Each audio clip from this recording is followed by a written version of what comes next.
കീഴെയുള്ള സമ്മേളനങ്ങളെല്ലാം തീർന്നതുകൊണ്ട് ഇനി സെപ്റ്റംബറിലെ വിശാല സംസ്ഥാന സമിതി മാത്രം നോക്കിയാൽ മതി സഖാക്കൾക്ക്. അതുകൊണ്ട് തന്നെ എല്ലാവരും സുഖമായി കിടന്നുറങ്ങുകയായിരുന്നു.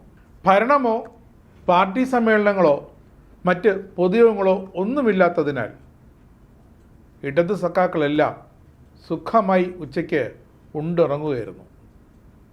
അതിനിടയ്ക്കാണ് അവർ സുന്ദരമായൊരു സ്വപ്നം കണ്ടത്. തിരുവനന്തപുരം നഗരസഭയിലെ മേയർ വി വി രാജേഷും ഡെപ്യൂട്ടി മേയർ ആശാനാഥും കരഞ്ഞുകൊണ്ട് കണ്ണുനീർ തുടച്ചുകൊണ്ട് നഗരസഭയുടെ പടിയിറങ്ങി ഇതാ പുറത്തേക്ക് പോകുന്നു. എത്ര മനോഹരമായ കാഴ്ച!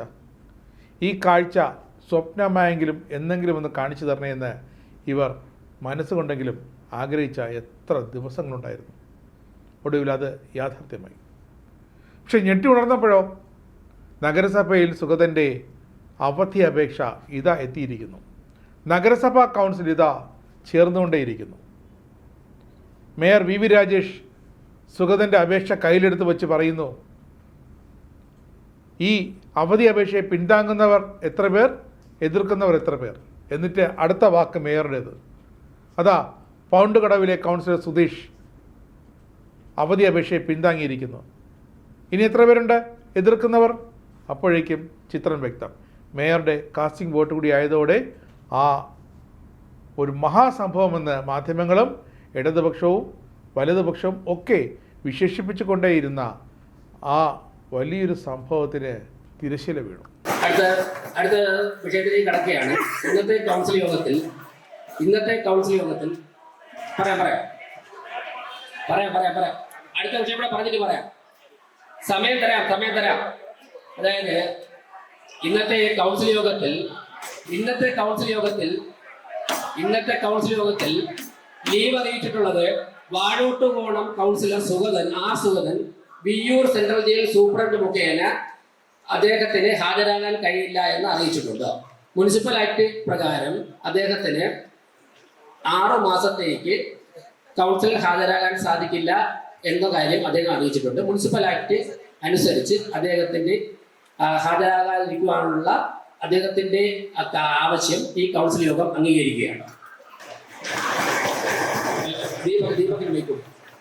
ദീപകിന് ആദ്യത്തെ നമ്മുടെ പുതിയ ഓഫീസിനെ സംബന്ധിച്ചുള്ള പ്രപ്പോസൽ ഇത് നമ്മുടെ അവധി അപേക്ഷയുടെ കാര്യങ്ങളിലേക്ക് പറഞ്ഞല്ലോ. ഞാൻ അതിനകത്ത് എന്റെ അഭിപ്രായം ഞങ്ങളുടെ അവധി അപേക്ഷയുടെ കാര്യങ്ങൾക്ക് അതിലോട്ട് വരാം. ശബരിനാഥ് മൈക്ക് കൊടുക്കും.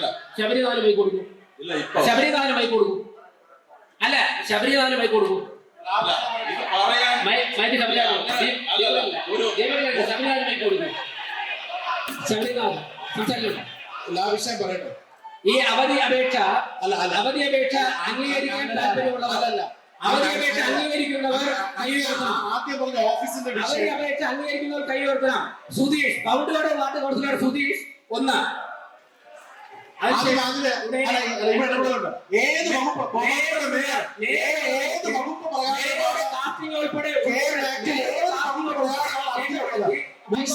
മുനിസിപ്പാലിറ്റി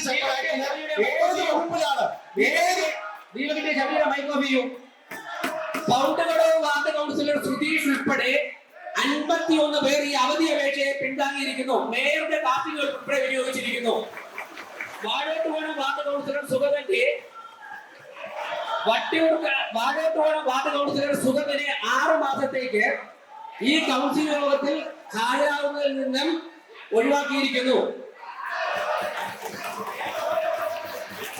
കൗൺസിലർമാരുടെയും മാധ്യമപ്രവർത്തകരെയും ശ്രദ്ധിക്കാം. പറയാം. സംസ്ഥാന സർക്കാരിന്റെ ഒരു ഉത്തരവ് കൂടി ഉണ്ട്. അതുകൂടി വായിച്ചേക്ക് പറയാം. സംസ്ഥാന സർക്കാരിന്റെ ഒരു ഉത്തരവ് നിങ്ങൾ കേൾക്കണം. സംസ്ഥാന സർക്കാരിന്റെ ഒരു ഉത്തരവ് കൂടി ഉണ്ട്. 51 കൗൺസിലർമാർ അംഗീകരിച്ച സ്ഥിതിക്ക് മേയറുടെ കാർത്തികോട്ട് ഉൾപ്പെടെ പൗണ്ട് കടവ് വാർഡ് കൗൺസിലർ സുധീഷ് ഉൾപ്പെടെ ഈ അവധി അപേക്ഷയെ അംഗീകരിച്ച സാഹചര്യത്തിൽ സുഗതനെ കൗൺസിലിൽ ഹാജരാകുന്നതിൽ നിന്നും 6 മാസത്തേക്ക് സുഗതനെ ഒഴിവാക്കിയിരിക്കുന്നു. മാധ്യമപ്രവർത്തകർ കൗൺസിലർമാർ ശ്രദ്ധിക്കണം. സംസ്ഥാന സർക്കാരിന്റെ ആഭ്യന്തര വകുപ്പ് 20/7/2026 പുറപ്പെടുവിച്ച സർക്കുലർ വായിക്കുകയാണ്. സുഗതന് ഞാൻ പറയാം, ശബരിനാഥൻ UDF സർക്കാരിന്റെ സർക്കുലർ, ശബരിനാഥൻ UDF സർക്കാരിന്റെ സർക്കുലർ കേൾക്കണം. ശബരിനാഥൻ അങ്ങ് UDF നേതാവാണെങ്കിൽ അങ്ങയുടെ സർക്കാരിന്റെ സർക്കുലർ ഒന്ന് കേൾക്കണം. അതായത് തിരുവനന്തപുരം കോർപ്പറേഷന്റെ കൗൺസിൽ യോഗത്തിൽ ഹാജരാകാൻ ആവശ്യപ്പെട്ടുകൊണ്ട് വിയ്യൂർ ജയിൽ സൂപ്രണ്ടിന് സുഗതൻ കൊടുത്തിരുന്ന അപേക്ഷയിൽ സംസ്ഥാന സർക്കാരിലേക്ക് അയച്ചു. ആ അപേക്ഷയിൽ സംസ്ഥാന സർക്കാരിന്റെ മറുപടി സൂചനയിലേക്ക് ശ്രദ്ധ ക്ഷണിക്കുന്നു. തിരുവനന്തപുരം കോർപ്പറേഷന്റെ കൗൺസിൽ യോഗങ്ങൾ പങ്കെടുക്കുന്നതിനായി എസ്കോർട്ട് പരോൾ അനുവദിക്കണമെന്ന താങ്കളുടെ കത്തിലെ ആവശ്യം സർക്കാർ നിരസിച്ചിരുന്നു. മേൽ സാഹചര്യത്തിൽ കോർപ്പറേഷൻ കൗൺസിൽ യോഗ നടപടിക്രമങ്ങളിലും മറ്റും താങ്കൾക്ക് നേരിട്ട് പങ്കെടുക്കാൻ സാധിക്കില്ലെങ്കിലും താങ്കളുടെ കൗൺസിലർ സ്ഥാനത്തിന് അയോഗ്യത വരാതിരിക്കാൻ ജയിൽ സൂപ്രണ്ട് മുഖേന തിരുവനന്തപുരം കോർപ്പറേഷൻ കൗൺസിലിന്റെ അപേക്ഷ സമർപ്പിക്കാൻ താങ്കൾക്ക് അനുവാദമുണ്ടായിരിക്കുന്നതാണ്. മുനിസിപ്പാലിറ്റി ആക്ട് അനുസരിച്ച് കോർപ്പറേഷൻ കൗൺസിൽ ഈ അവധി അപേക്ഷ വോട്ടിന് അംഗീകരിക്കുകയാണെങ്കിൽ താങ്കളുടെ കൗൺസിൽ സ്ഥാനം സുരക്ഷിതമായിരിക്കുമെന്ന് അറിയിക്കുന്നു.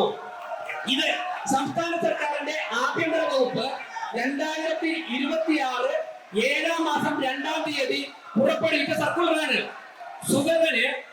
സുഗതനെ ഹാജരാവാതിരിക്കാൻ വേണ്ടി അപേക്ഷ സമർപ്പിക്കാമെന്ന് ശബരിനാഥ UDF സർക്കാരിന്റെ ആഭ്യന്തര വകുപ്പിന്റെ സർക്കുലറാണ്. ആർക്ക് വേണമെങ്കിൽ പരിശോധിക്കാം. തൃശൂർ ജയിൽ സൂപ്രണ്ട് മുഖാന്തരമാണ് സമർപ്പിച്ചിരിക്കുന്നത്. ഈ കൗൺസിൽ യോഗം കഴിയുമ്പോഴേക്കും മാധ്യമങ്ങൾക്ക് ഇതിന്റെ കോപ്പി തരുന്നതാണ്. കൗൺസിൽ യോഗം അടുത്ത അജണ്ടയിലേക്ക് കടക്കുകയാണ്.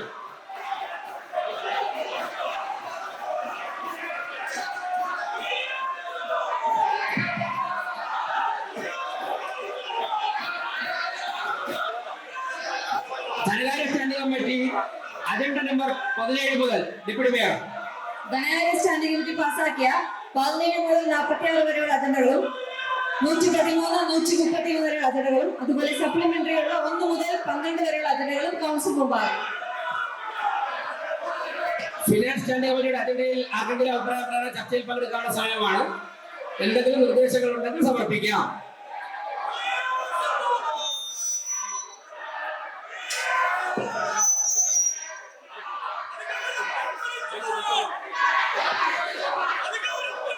ഫിനാൻസ് സ്റ്റാൻഡിംഗ് കമ്മിറ്റിയുടെ അജണ്ടയിൽ എന്തെങ്കിലും വിഷയം അപ്പോൾ ആർക്കെങ്കിലും എന്തെങ്കിലും അഭിപ്രായം രേഖപ്പെടുത്താം. അടുത്ത വികസനകാര്യ സ്റ്റാൻഡിംഗ് കമ്മിറ്റി കരമരാജ്യത്ത്.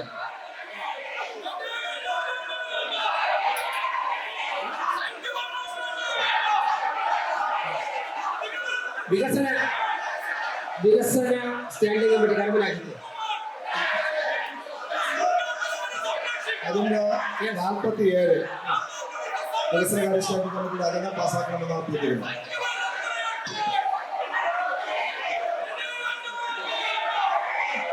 മരാമത്ത് സ്റ്റാൻഡിംഗ് കമ്മിറ്റിയുടെ എല്ലാ അജണ്ടയും പാസ്സായി പ്രഖ്യാപിച്ചിരിക്കുന്നു. വികസന സ്റ്റാൻഡിംഗ് കമ്മിറ്റിയുടെ എല്ലാ അജണ്ടകളും പാസ്സായി പ്രഖ്യാപിച്ചിരിക്കുന്നു.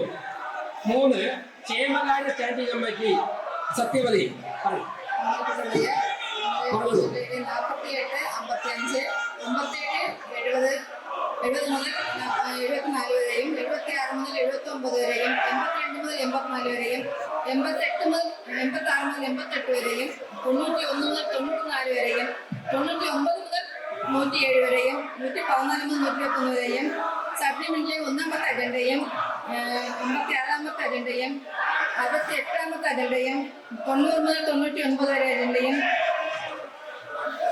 96 മുതൽ 108 വരെ അജണ്ടയും കൗൺസിൽ മുന്നാകും. എല്ലാം കഴിഞ്ഞല്ലോ. ശരി. ക്ഷേമകാര്യ സ്റ്റാൻഡിംഗ് കമ്മിറ്റിയിൽ ഏതെങ്കിലും അജണ്ടയിൽ ചർച്ച ചെയ്യുന്നതിൽ അഭിപ്രായമുണ്ടോ ആർക്കെങ്കിലും? അപ്പോൾ ക്ഷേമകാര്യ സ്റ്റാൻഡിംഗ് കമ്മിറ്റിയുടെ എല്ലാ അജണ്ടയും പാസ്സായിരിക്കുന്നു. ആരോഗ്യകാര്യ standing committee chairman Shri M.R. Govan. Sir, 41 മുതൽ 48 വരെയും 113 122 മുതൽ 125 വരെയും 1 മുതൽ 47 വരെയുമുള്ള അജണ്ട കൗൺസിൽ അംഗങ്ങൾ വിശദമായി ചർച്ച ചെയ്ത് പാസ്സാക്കണമെന്ന് സഭയിൽ താല്പര്യപ്പെട്ടു.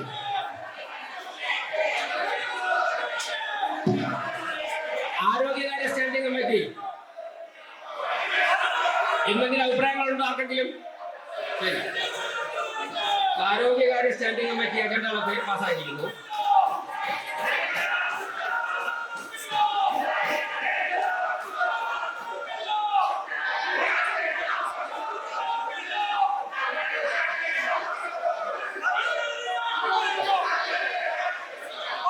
മരാമത്ത് സ്റ്റാൻഡിംഗ് കമ്മിറ്റി രണ്ടജണ്ട മാറ്റിയിരിക്കുന്നു.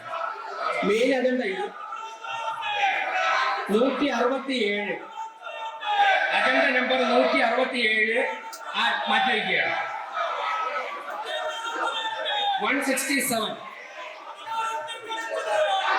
മാറ്റിവെക്കുകയാണ്. ചെയർപേഴ്സൺ വെയിറ്റ് ചെയ്യും.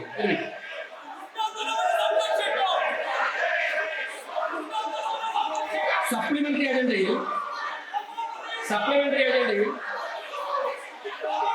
അജണ്ട നമ്പർ 41 മാറ്റിവെക്കുകയാണ്. അതോടൊപ്പം തന്നെ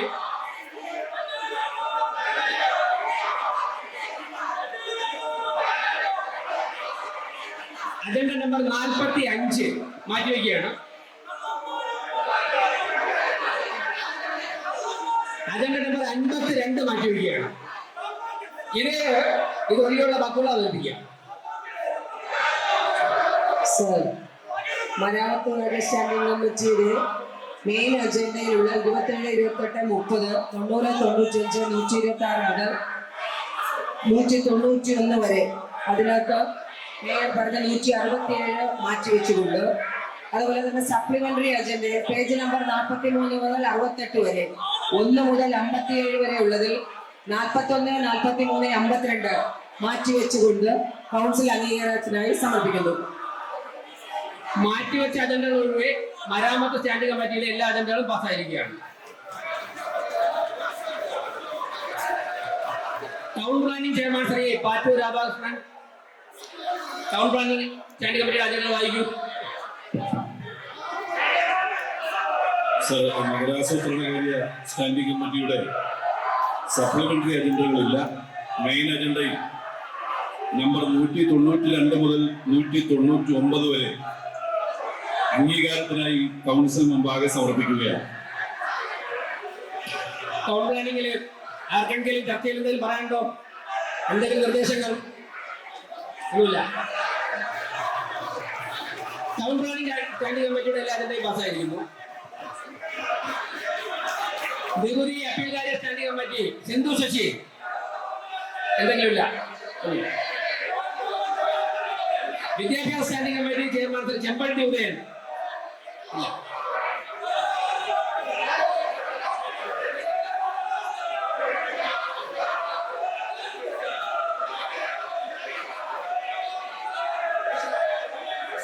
അജണ്ട നമ്പർ 2 വാർഡ് കമ്മിറ്റികൾക്ക് അംഗീകാരം കൊടുക്കുന്നത് നേരത്തെ പറഞ്ഞില്ലായിരുന്നു. അജണ്ട നമ്പർ 2 വാർഡ് കമ്മിറ്റികൾക്ക് അംഗീകാരം കൊടുക്കാനുള്ള അജണ്ട പാസ്സായിരിക്കുകയാണ്. ഫിനാൻസ് സ്റ്റാൻഡിംഗ് കമ്മിറ്റിയുടെ അജണ്ട നേരത്തെ അവതരിപ്പിച്ചു, പാസ്സായിരിക്കുകയാണ്. മരാമത്ത് സ്റ്റാൻഡിംഗ് കമ്മിറ്റിയിൽ നമ്പറുകൾ വായിച്ച് ഒഴിവാക്കിയ അജണ്ടകൾ ഒഴികെ ബാക്കി എല്ലാ അജണ്ടകളും പാസ്സായിരിക്കുകയാണ്.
പ്രതിപക്ഷ അംഗങ്ങൾ ആവശ്യപ്പെട്ട ഒരു കാര്യം കൂടി പറയാം. പ്രതിപക്ഷ അംഗങ്ങൾ നിങ്ങൾ ആവശ്യപ്പെട്ട കാര്യം അതെങ്കിലും കേൾക്കൂ. നിങ്ങൾ മുതിർന്ന നേതാക്കന്മാർ ഉൾപ്പെടെ ആവശ്യപ്പെട്ട കാര്യത്തിന് ഒരു മറുപടി പറഞ്ഞോട്ടെ. നിങ്ങൾ ഉൾപ്പെടെ ആവശ്യപ്പെട്ട മറുപടി പറഞ്ഞോട്ടെ. സംസ്ഥാന സർക്കാരിന്റെ വാഴോട്ടുകോണം വാർഡ് കൗൺസിലർ സമർപ്പിച്ചിരുന്ന അപേക്ഷയിൽ സംസ്ഥാന ആഭ്യന്തര വകുപ്പ് തന്നെ വാഴോട്ടുകോണം കൗൺസിലർക്ക് കൗൺസിലിൽ ഹാജരാകുന്നതിൽ നിന്ന് ഒഴിവാക്കണമെന്നുള്ള അപേക്ഷ സമർപ്പിക്കാമെന്ന് ആഭ്യന്തര വകുപ്പ് ഒരു സർക്കുലർ ഇറക്കിയിട്ടുണ്ട്. ആ സർക്കുലറിന്റെ വെളിച്ചത്തിലും അതുപോലെ തന്നെ പൗണ്ട് കടവ് വാർഡ് കൗൺസിലർ സുധീഷ് ഉൾപ്പെടെ സുഗതന്റെ അപേക്ഷയെ പിന്തുണച്ചു. 51 പേർ പിന്തുണച്ചുള്ള സാഹചര്യത്തിലും അദ്ദേഹത്തിന്റെ അപേക്ഷ അംഗീകരിച്ചിരിക്കുന്നു. കൗൺസിൽ യോഗം അവസാനിപ്പിച്ചിരിക്കുന്നു. സഹകരിച്ച എല്ലാവർക്കും 1000 നന്ദി.